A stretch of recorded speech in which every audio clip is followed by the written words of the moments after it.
Alright, I got a couple stories here I'm going to kind of do a mashup on. First is from BloodyDisgusting.com. I got it up on the Internet Archive though. The X-Files. Ryan Coogler developing a new take on a series.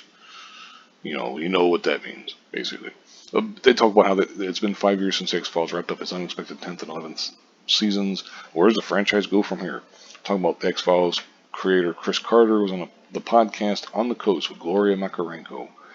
Carter teases what sounds like an entirely different upcoming project because they were talking about doing an animated series, X-Files Albuquerque, animated spin-off comedy series. Who knows if that'll even happen? I doubt it at this point, but whatever, we'll see. I just spoke to a young man, this is Carter talking, Ryan Coogler, who's going to remount the X-Files with a diverse cast. So he's got his work cut out for him because we covered so much territory. It's like, okay, well, obviously Scully's got to be changed. Can't have a redhead hanging around. That's ridiculous. No way. And then then Mulder.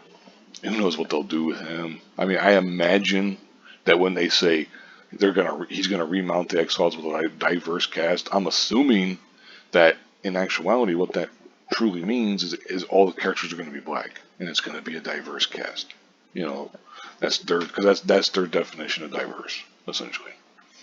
They talk a little bit, more about some of the things like Coogler's done and everything. Because, I mean, he's had a good career and everything. He later directed the original Creed, both Black Panther movies.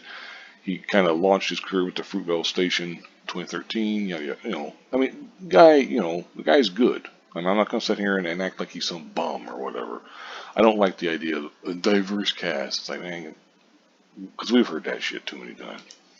Anyway, I got a story here from, where is this? Smallscreen.com. It's up on archive. They got some huge ass picture of Rian Johnson for some reason. Rian Johnson's Star Wars trilogy scrapped by Disney exclusive. He's been tied to a new Star Wars trilogy for what feels like an eternity now. Yada yada yada goes on. It was they talk about then The Last Jedi was released in cinemas and it was an incredibly divisive Star Wars movie. The fandom was split. Some people loved it and a lot of people hated it. Many people thought it was just okay. I thought there were some parts that were okay, but then I thought by and large it was a pretty fucking terrible movie, to be quite honest. And we could go through that. We don't have time for that because and I'm not even talking about some of the obvious stuff. I'm just talking in terms of the way he did things. I mean, hell, one example I could bring up would just be the way with Kylo and Rey.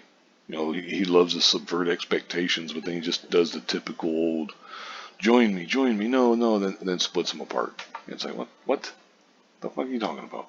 But anyway, there was definitely a case was that the movie put the Star Wars franchise in a really tricky position, especially when it came to the conclusion of the sequel trilogy. J.J. Abrams had real issues writing and directing The Rise of Skywalker because a lot of the things he had set up, because that's one of the things that J.J. Abrams is really good at, is setting things up, but not to have a conclusion. Because usually that's when he leaves. He asks a whole bunch of questions and gets people kind of interested.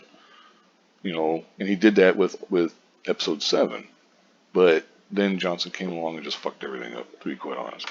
They ended up going back to Emperor Palpatine, which I think was a mistake, but it seems as though Abrams thought there was no other way out of the hole that Johnson's movie landed him in. And they talk about the movie, yada yada yada.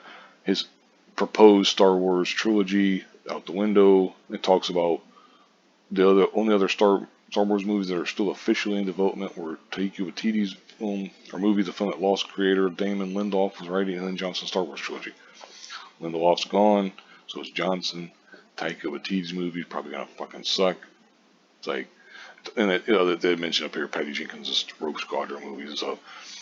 We also learned that Waititi wants to star in his own movie set in a galaxy far, far away, which kind of be expected. He wants to star in his own stuff. Then it mentions, according to our sources, they decided to pull the plug. No surprise there. Episode 8 did way worse than episode 7. It still made, I think it was $1.3 billion. So I don't want to sit here and act like it didn't do jack shit. No, it made a lot of money. The problem is it didn't make enough money to justify the damage that it did. It also, future profits and stuff, although it's harder to quantify that kind of stuff. But anyway, the last I've heard, Disney has given Johnson's trilogy the axe, said an insider about Johnson's Star Wars trilogy. They went on to add the following. It's been problematic for Disney and Lucasfilm as they love Johnson and his work, but they just cannot get past the fans' poor reaction to The Last Jedi. That's should be T, but okay.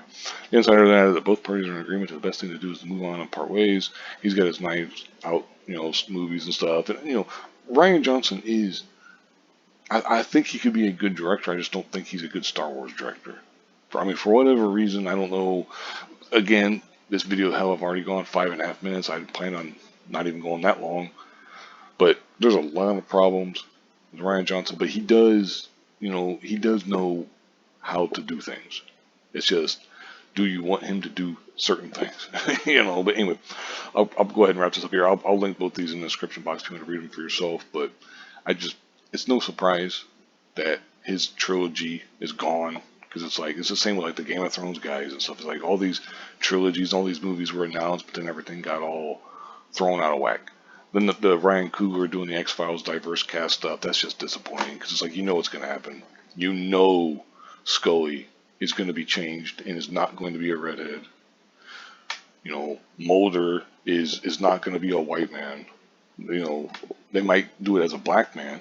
I could see him keeping, since it was a man and a woman, I could see him keeping, okay, well, Mulder is still a man, Scully's still a woman. But there's no way in hell that it's going to be a white man and a redheaded woman. They're just, diverse cast, like I said, that's just code for it's going to be an all-black cast, basically.